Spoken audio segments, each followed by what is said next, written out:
What's up, everybody? My name is Rebecca and I make music and I share about my experience in New Age spirituality. And in today's video, I'm going to be talking about long-term kratom addiction. And in particular, I'm going to be discussing PAWS, which is short for post-acute withdrawal syndrome, which is basically the process that our bodies and our brains go through as we're healing from our kratom addiction. And I'm going to start off by reading something that I wrote that goes into specifics about that, and then I'm going to share some details as I'm reading through it. Some people are back to normal and feel amazing a week after they quit. For others, it can be a couple of months. Then there are some of us that need some more time to really feel better again. Everyone and their individual healing process is different, so how things went with one person may be completely different for another. During addiction, our brains and our bodies get used to receiving large amounts of unearned dopamine and neurochemicals that provide us with a sense of reward, happiness, motivation, calm, and pain relief. But over time, all of this unearned dopamine and feel-good chemicals change our brain and body chemistry to rely on kratom to feel these things, instead of naturally doing this on its own. When we quit, it can take time for things to heal and rewire after addiction. Post-acute withdrawal syndrome, or PAWS for short, is characterized by a range of symptoms that may include fatigue, cravings, difficulty concentrating, anxiety, depression, anhedonia, which is the inability to experience pleasure, pessimism, sensitivity to stimuli, and other symptoms. Though unpleasant, for some people it is a necessary part of the process of regaining health and getting back to normal after addiction. It's easy to want to search for a cohesive time frame that this will last, which is often met with disappointment and hopelessness because it feels like it's going to last forever and that there's been permanent damage done. This, coupled with cravings, can trigger reoccurring relapses, which create cycles of quitting and starting again, furthering the ultimate goal of rebalancing brain chemistry and reestablishing normal body function. The length of time that PAWS lasts is different for everyone. I've hypothesized that there are different factors that affect this, like age, health, how long the addiction was for, the amount that was taken, diet, activity levels, as well as underlying issues like nutritional deficiencies, stress, depression, and anxiety. I used 40 to 60 grams per day at my highest for a total of 3 years. One of those years was my final taper, so at my highest I was about probably a year or so of that amount, just to clarify. After doing a long taper and quitting, my acute withdrawals lasted for 2 weeks, and it took me around 14 months to feel back to normal. In my experience with PAWS, I dealt with extreme fatigue, anhedonia, depression, anxiety with panic attacks, and heightened sensitivity. These symptoms were intense in the beginning, through months 1 through 4, and lessened over time, unfolding into more of an emptiness and apathetic outlook during months 5 through 8, and then slowly good moments started creeping in more, and I felt small amounts of noticeable happiness and joy around months 8 through 11. Then the good moments and feelings slowly started outweighing the bad until I felt back to normal again during months 11 through 14. Since then, I've focused on rebuilding my life and taking on bigger challenges that I wasn't able to handle during my addiction and early recovery, and this went on during months 14 through 24. It was tough, but going through this taught me many valuable things, some of which were developing true patience, real gratitude, acceptance of myself and everything in general, building strength by facing challenges and what made me uncomfortable instead of hiding and self-medicating with kratom, cultivating self-compassion, and regaining authentic joy from simple things again. The process was long and arduous, but it was totally worth it. It was raw and real, which was welcomed after years of chasing the fake, fleeting highs of my kratom addiction. And I was slowly recalibrated and regained balance. Pardon me. And as I slowly recalibrated and regained balance, the true moments of joy that I began to feel were far better than the kratom highs ever were. The satisfaction of setting a goal and accomplishing it, no matter how small, spending time with my loved ones, eating a good meal, seeing a sunrise or a sunset, being thankful, to name a few. So before I start going into some of the things that helped me, I just want to give a disclaimer to all of this that I'm not sharing this to scare anybody. I know that hearing this as you're approaching quitting and while you're still in active kratom addiction can be kind of scary, and it may make you want to, continue going because you're afraid of what you're going to face. But I want to let you know that for some people, this is a necessary part of the process. And once you're through it, for me at least, life has been so much better. And so I want to let everybody know that it can be scary, but it can actually be a blessing in disguise as well. So some of the things that helped me as I was going through this were strict abstinence from kratom, which means never doing it again under any circumstances. This is super important, and I've talked about this in my other videos, that when we put even the smallest amount of kratom back into our system, it's going to change our brain chemistry, the brain chemistry that we're working on healing and rebalancing. So by taking even the smallest amount again will disrupt this whole healing process that's going on. So abstinence is super important, and it's really easy to slip back into the throes of addiction by trying to do it just one time again. Diet was really important for me. I'm really passionate about food and nutrition. I come from a background of culinary, and I worked in restaurants for a long time too. And I actually studied nutrition over the past year and a half. And so I'm super passionate about food and how it's used in the body, and especially going through what I went through in my kratom addiction, becoming so malnourished. It really sparked this passion in me of how important food is and the types of foods that we eat. And our choice of what we eat is similar to, politics and religion. Everybody's different. Everybody has different beliefs. I come from a background of eating plant-based diets, vegetarian, vegan, raw vegan, and I have many friends who thrive on the vegan diet, but for me, it was not right for my body. So, and I had to find something that was right. And honestly, all of the plant matter from my kratom addiction, my body just needed a break from plants. And I talked about this in my other video that kratom, it's unstudied, so it's not exactly known what it's doing to our bodies, and there are so many active alkaloids in this plant that are unknown. And what it does to our digestive system and our gut flora and all of that is unknown, but through personal experience, it completely ravaged my whole digestive tract. And I wasn't able to absorb the nutrients from food. So for me, changing my diet around was super important during this whole healing process.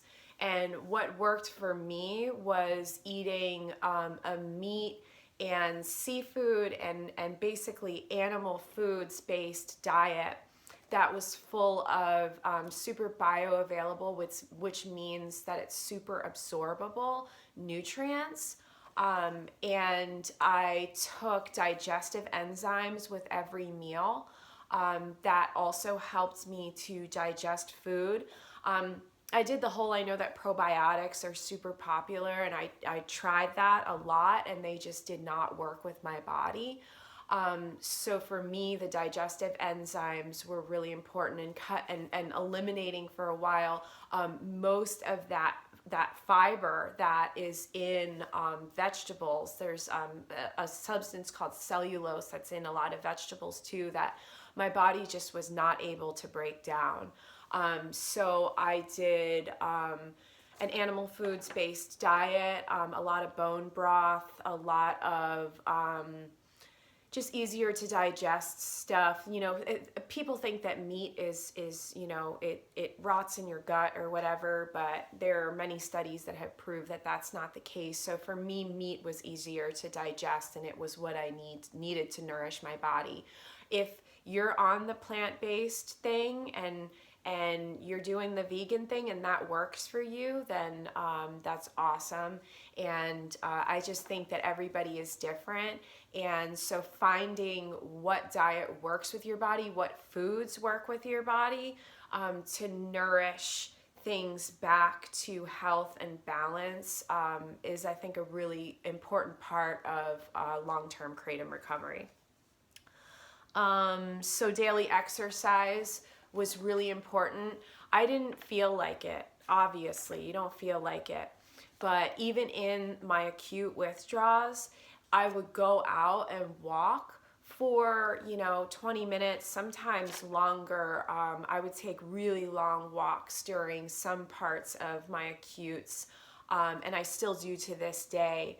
So it's really important to just get your body moving. If you're stagnant, everything is going to be so much worse. Everything is going to hurt so much worse. And it gets your blood flowing, it gets your endorphins going. So exercise is really important. I did what's called a dopamine detox, and I really love this concept because I'm all about learning about brain chemistry and these kind of like hacks that can be used so that our brains and our bodies can work more efficiently. And basically what a dopamine detox is it, let me read what I wrote so I can articulate it clearly. When I did a dopamine detox, I eliminated and or fasted from things that create a dopamine response in the brain to reset my reward pathways and retrain my brain to feel happy again from doing simple things. This included, for me, quitting caffeine, weed, sugar, processed food, and social media. And this included fasting from listening to music. So it may sound hardcore, but the point of it is that because in active addiction, like I was saying earlier, our brains and our bodies get used to a lot of unearned dopamine. And dopamine is the neurochemical that's responsible for a lot of things: happiness, motivation, the feelings of satisfaction, and our brains are always going to make it. So it's not possible to completely eliminate the dopamine response, but by eliminating these things that give us these hits of it through, like I was saying, caffeine, sugar, social media, stuff like that, what happens is that our brains will rewire.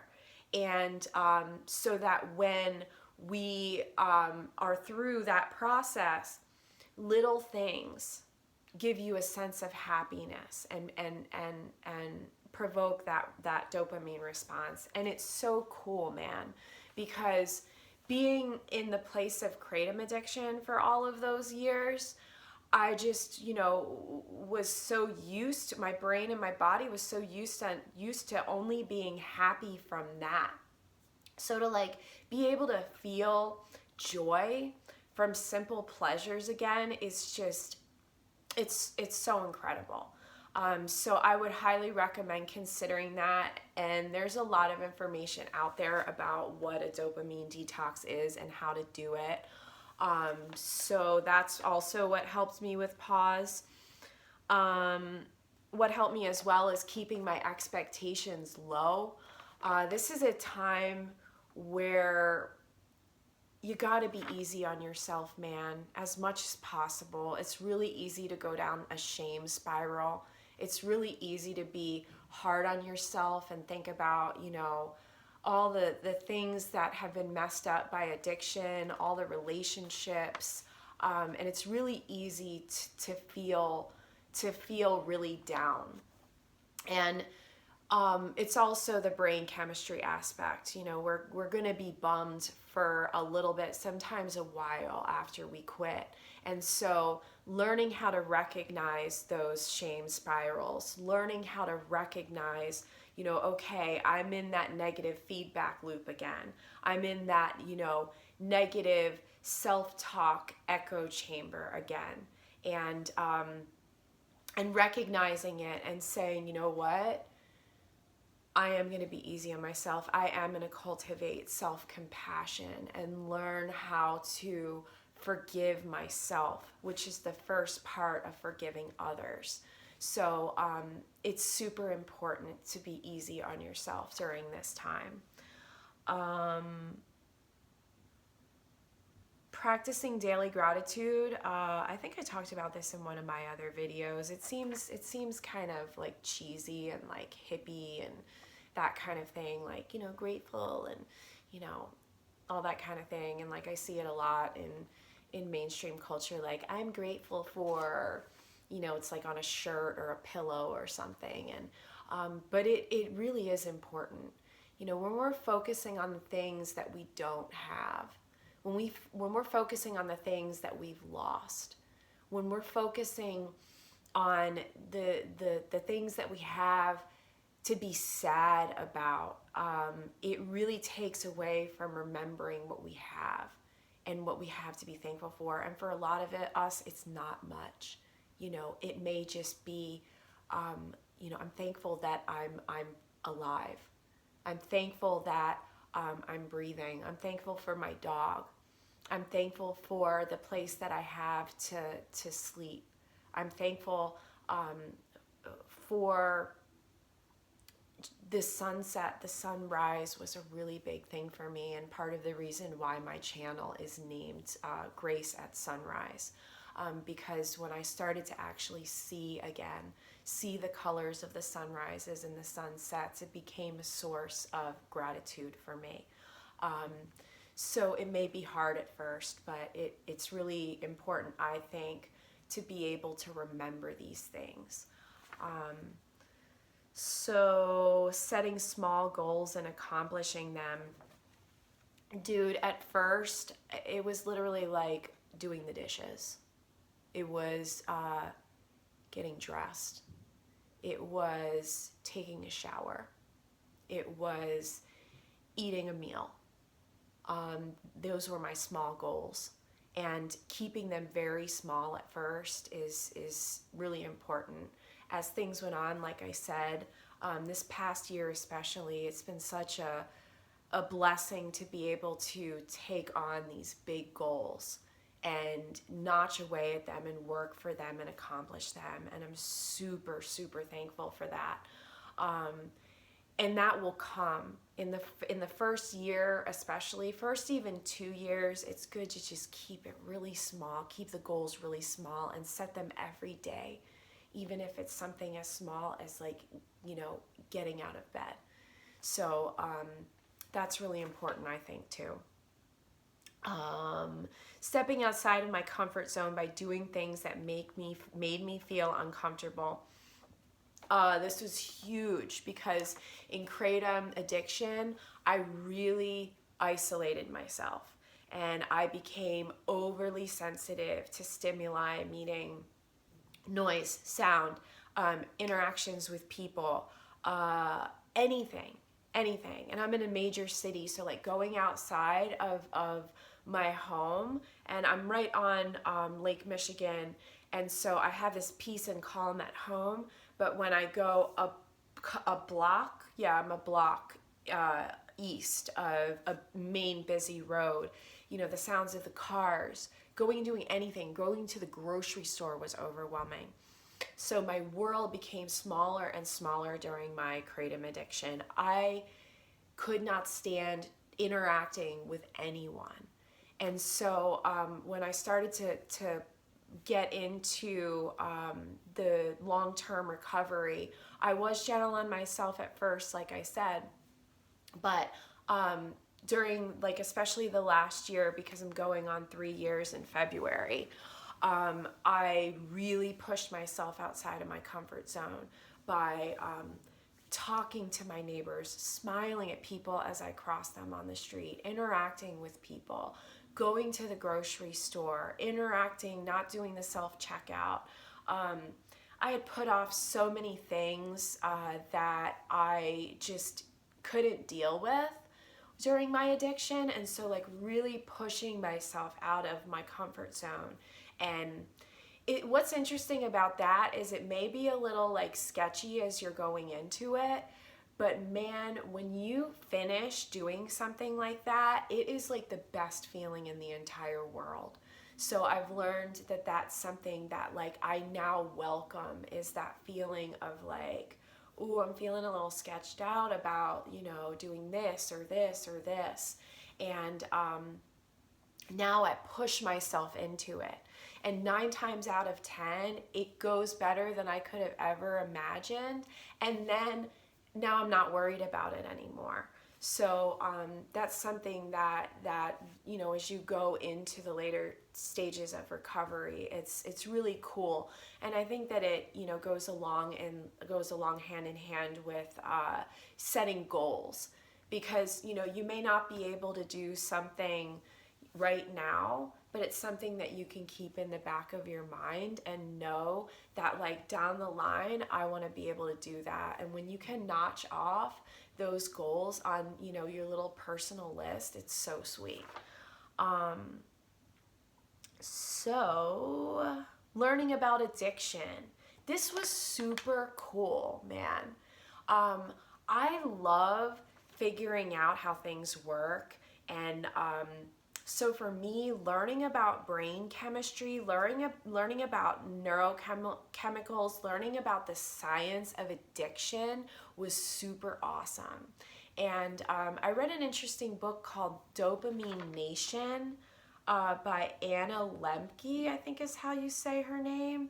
And it goes into like personal accounts of people's addictions, different kinds of addictions, and she really breaks down the neurochemistry aspect of it in that book. And then there's also this super cool podcast that I still revisit to this day because it's just so dense with information and I love it. It's the Huberman Lab, I think is the name, Huberman podcast on YouTube, with that gal that I just said, Anna Lemke. And it's so cool. Like, she goes into so much stuff, and then the guy that does the podcast is super smart and asks her a bunch of questions too. And so it's really neat when you can like break down like the science of what's actually going on in your brain during addiction and recovery.